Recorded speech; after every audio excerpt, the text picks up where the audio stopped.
Hello everyone. आज हम twelfth biology का फर्स्ट चैप्टर का अध्ययन करेंगे। बायोलॉजी में को हिंदी में बोलते हैं जीव विज्ञान। जीव विज्ञान को आप जीवित विज्ञान भी बोल सकते हैं। तो ये जो जीव विज्ञान है, जीवों के बारे में अध्ययन करना होता है। और कैसा जीव? जीवित जीव, है ना। तो हम सबसे पहले देखते हैं सजीव और निर्जीव को। सजीव क्या होता है, निर्जीव क्या होता है। तो सजीव को हम लिविंग थिंग बोलते हैं और निर्जीव को नॉन लिविंग थिंग बोलते हैं। तो जो निर्जीव है उनका तो हमारे बायोलॉजी में उतना जो है महत्वपूर्ण नहीं है। उसको जैसे जीव विज्ञान है, आप नाम ही से ही जान रहे हैं, ज़्यादा बताने की ज़रूरत नहीं है। तो हम सजीवों का अध्ययन करते हैं। तो अच्छा, हम ये कैसे जानेंगे कि कौन सा जो है जीव सजीव है, कौन सा जीव निर्जीव है? तो कैसे हम उसको जानेंगे? तो देखिए, सजीव में जैविक क्रियाएं होती हैं। जैविक क्रियाएं क्या हुआ? जो जीवित में होने वाली क्रियाएं होती हैं उसको हम जैविक क्रियाएं कहते हैं। तो जैविक क्रियाएं क्या होती है? जैविक क्रियाएं रोज होती हैं। जैसे सजीव के विशिष्ट लक्षण में जैविक क्रियाएं, जैसे सबसे पहले श्वसन करना, पोषण करना, पाचन करना, उत्सर्जन करना, प्रचलन करना और प्रजनन करना। ठीक है, ये सारी चीज़ें जो है सजीवों के जैविक क्रियाओं में आती हैं। और अगर कोई भी सजीव, चाहे जीव जंतु हो चाहे पेड़ पौधे, मैं सभी के लिए बात करूंगा। आप लोग जो है इस माइंड में रख लीजिएगा इसको, कि मैं जो इस टॉपिक को अभी बात करूंगा उसको सभी जीव जंतु और पेड़ पौधे सभी के लिए बात करूंगा। तो ये सारे जो जैविक क्रियाएं हैं ये सजीवों में होता है। और सजीवों में मतलब जो है ये विशेष लक्षण है सजीवों की। निर्जीव में ये सारी चीज़ नहीं होती, है ना। क्या क्या चीज़? मैं फिर से दोहराता हूँ। श्वसन, पोषण, पाचन, उत्सर्जन, प्रचलन, प्रजनन। तो ये जो है सारे जो है सजीवों के लक्षण हैं, जो ये सब चीज़ दैनिक रोज रोज करते हैं। रोज ये क्रिया है, श्वसन करना, पोषण करना, पाचन करना, उत्सर्जन करना, प्रचलन करना। और सजीव में ये तो हो गया जीव जंतु की बात। और पेड़ पौधे क्या है? पेड़ पौधे क्या करते हैं? जो सजीव पेड़ पौधे हैं उसमें तो आप जानते ही हैं भाई, क्लोरोफिल पाया जाता है। तो फोटोसिंथेसिस की क्रिया करते हैं, प्रकाश संश्लेषण की क्रिया करते हैं, ट्रांसपिरेशन करते हैं, वाष्पोत्सर्जन करते हैं, है ना। और नीचे उनके रूट से एब्जॉर्प्शन भी होता है वाटर का, है ना। तो ये सारी क्रियाएं वो करते हैं, ये निर्जीव में नहीं होती हैं। तो जो जैविक क्रियाएं होती हैं वो सजीवों में होती है। तो इस जैविक क्रियाओं में एक सब अति महत्वपूर्ण टॉपिक है प्रजनन। वही हमारे ट्वेल्थ बायोलॉजी का फर्स्ट चैप्टर है, जिसका नाम दिया गया है जीवों में जनन, रिप्रोडक्शन इन ऑर्गेनिज्म। तो जनन मीन्स क्या होता है? जनन मीन्स उत्पत्ति, ठीक है। और प्रजनन मीन्स बार बार उत्पत्ति, फिर से उत्पत्ति, ठीक है। तो ये जनन और प्रजनन को हमने देखा। प्रजनन को हम इंग्लिश में रिप्रोडक्शन बोलते हैं। रिप्रोडक्शन, प्रोडक्शन शब्द से रिप्रोडक्शन बना है, प्रोडक्शन शब्द से रिप्रोडक्शन बना है। प्रोडक्शन मीन्स होता है उत्पादन करना, और रिप्रोडक्शन मीन्स फिर से उत्पादन करना या पुनः उत्पादन करना।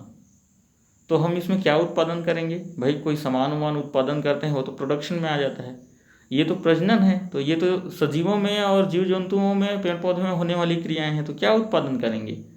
संतान उत्पत्ति की क्रिया को बता रहे हैं। संतान उत्पत्ति की क्रिया प्रजनन कहलाती है, और ये क्रिया बार बार चलते रहती है, इसलिए इसको हम रिप्रोडक्शन बोलते हैं, पुनः उत्पत्ति या बार बार। अब देखिए, हमारे इस पृथ्वी में सजीवों में प्रजनन की क्रिया क्यों आवश्यक है? प्रजनन अगर नहीं होगा तो क्या होगा? तो देखिए, प्रजनन सजीवों में अति आवश्यक है। क्यों? क्योंकि प्रजनन से इस पृथ्वी में संतुलन बना रहेगा। अगर जीव जंतुओं में प्रजनन होता है तो प्रजनन से अपने संतान उत्पत्ति करते हैं और जीव जंतुओं की जो संतुलन है इसमें बना रहता है। अच्छा, आप ये एक सोच के देखिए, अगर कहीं जीव जंतुओं में प्रजनन नहीं हुआ तो क्या होगा? सारे जीव जंतु एक निश्चित समय तक ही जीवित रहते हैं, कोई यहाँ अमर होगा तो आया नहीं है। और सारे जीव जंतु एक दिन जो है प्राकृतिक मृत्यु होती है सारे जीव जंतुओं की। तो आप सोच के देखिए, अगर प्रजनन नहीं होगा और सारे जीव जंतुओं की मृत्यु होती जाएगी होती जाएगी होती जाएगी तो एक दिन क्या होगा?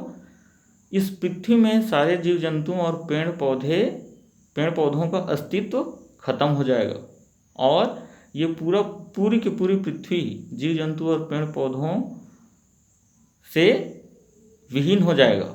एक भी जीव जंतु और पेड़ पौधे नहीं रहेंगे। तो सोचिए जो है ये रिप्रोडक्शन कितना जरूरी है ना? इस पृथ्वी में सारे जीव जंतुओं के अस्तित्व को बनाए रखने के लिए, इस पृथ्वी में संतुलन बनाए रखने के लिए, इस पृथ्वी में खाद्य श्रृंखला और खाद्य जाल है उसको बनाने के लिए, जो कि हर जीव जंतु, सारे जीव जंतु, सारे पेड़ पौधे एक दूसरे से निर्भर रहते हैं। एक खाद्य जाल या एक खाद्य श्रृंखला और खाद्य जाल बनाते हैं। इसलिए जो है सारे जीव जंतुओं की जनसंख्या बनाए रखना जरूरी है, इसलिए प्रजनन जरूरी होती है। अब हम प्रजनन की परिभाषा देख लेते हैं। तो प्रजनन अपने ही सिंपल परिभाषा अगर देखते हैं तो अपने ही समान संतान उत्पत्ति करने की क्रिया प्रजनन कहलाती है। और इसे अगर जीव विज्ञान के टेक्निकल वर्ड में देखेंगे तो पुरानी पीढ़ी द्वारा, ध्यान दीजिएगा, पुरानी पीढ़ी द्वारा अपने ही तरह के नए पीढ़ियों को उत्पन्न करना या जन्म देना प्रजनन कहलाती है। ठीक है, तो इस तरह से हम प्रजनन को देखिए। प्रजनन मुख्यतः कितने प्रकार के होते हैं? प्रजनन 2 प्रकार के होते हैं। एक होता है लैंगिक प्रजनन जिसको सेक्सुअल रिप्रोडक्शन बोलते हैं, और दूसरा होता है अलैंगिक प्रजनन जिसको एसेक्सुअल रिप्रोडक्शन बोलते हैं। इसके अलावा और प्रजनन होता है जिसको हम वर्धी प्रजनन बोलते हैं, जो निम्न वर्गीय जीव जंतुओं में होता है, और एक होता है कृत्रिम प्रजनन जिसको मानव या मनुष्य द्वारा कराया जाता है। तो मुख्यतः 2 प्रकार की प्रजनन होती हैं। अब जो है मैंने आपको कहा कि इस पृथ्वी में कोई भी जीव जंतु आता है तो निश्चित समय के लिए आता है। तो हम अगला टॉपिक इसमें, निश्चित समय के लिए कोई जीव जंतु आता है तो उसको क्या बोलते हैं? कोई भी जीव जंतु इस पृथ्वी में अगर पैदा होता है तो वो एक निश्चित जीवन अवधि के लिए आता है, जिसको हम जीवन अवधि या लाइफ स्पॉन के रूप में जानते हैं, लाइफ स्पॉन बोलते हैं। तो जीवन अवधि क्या होता है? किसी भी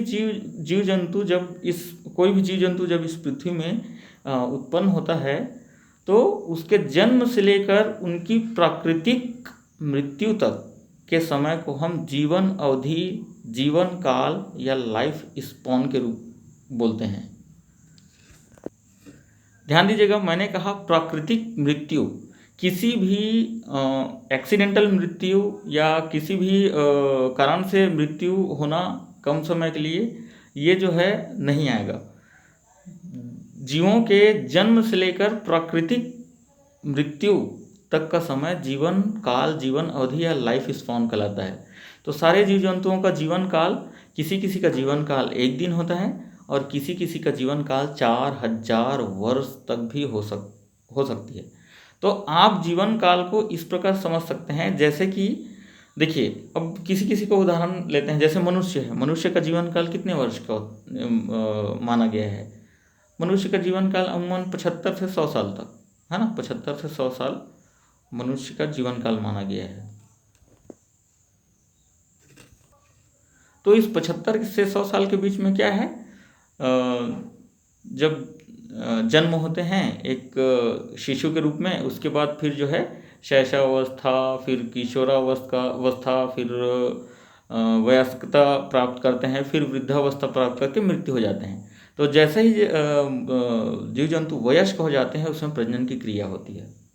वयस्क होने के बाद ही प्रजनन की क्रिया होती है। और ये क्या प्रजनन की क्रिया जिंदगी भर पूरा चलती रहती है, जीवन काल तक? नहीं, ये प्रजनन की क्रिया एक निश्चित समय तक चलती है।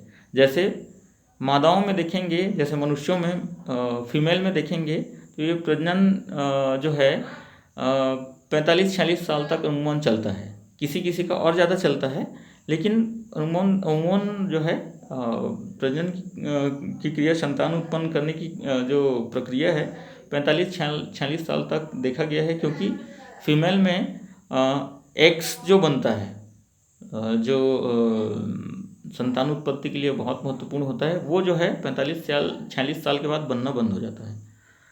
तो उस तो जो है महिलाओं में, और जो मेल होते हैं उसमें तो मेल में तो वैसे बहुत समय तक जो संतान उत्पन्न करने के जो शुक्राणु होते हैं वो तो बहुत समय तक बनता है। मेल में तो 50 साल 60 साल तक भी शुक्राणु बनते हैं। तो ये जो है निश्चित समय के लिए होता है। तो निश्चित समय कैसे? हर एक जीव जंतु का निश्चित समय होता है। तो किसी का अगर समय अवधि कम है तो उसका प्रजनन अवधि भी कम रहेगा, किसी का समय अवधि बहुत ज़्यादा है तो प्रजनन अवधि भी ज़्यादा रहेगा। देखिए, जैसे कि हम देखते हैं कुछ कुछ जीव जंतुओं का, जैसे कि तितली, बटरफ्लाई, इसका हम जीवन काल जो है मात्र 7 से 15 दिन तक है। और मच्छर, मस्कीटो, इसका जीवन काल 45 दिन तक माना गया है, पूरा संपूर्ण जीवन काल इसको ऑन एन एवरेज निकाला गया है। और जैसे कि आपका घरेलू मक्खी है, हाउस फ्लाई, इसका जीवन काल 76 दिन माना गया है। चूहा, रैट, इसका जीवन काल 8 वर्ष। बकरी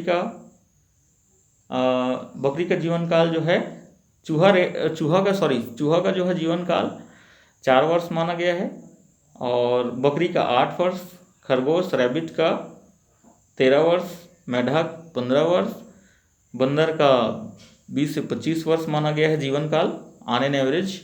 शेर, लॉयन का 30 वर्ष, घोड़ा, हॉर्स, इसका जो है 60 से 65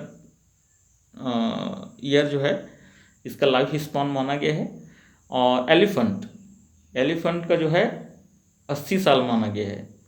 देखिए, चील, ईगल 75 से 90 वर्ष तक जीवित रहता है। और तोता, आप भरोसा नहीं करेंगे दोस्तों, तोता जो है 140 वर्ष तक जीवित रहता है।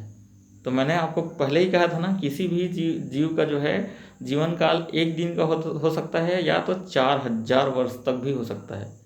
तो सबसे ज़्यादा जीवन वर्ष किसका होता है? आप जानेंगे, आम का जो पौधा होता है उसका जीवन काल 200 वर्ष तक हो सकता है। ठीक है। और जो एक हम जो है पीपल का 2500 वर्ष तक जीवन काल हो सकता है। वैसे ही बरगद का 500 साल माना गया है।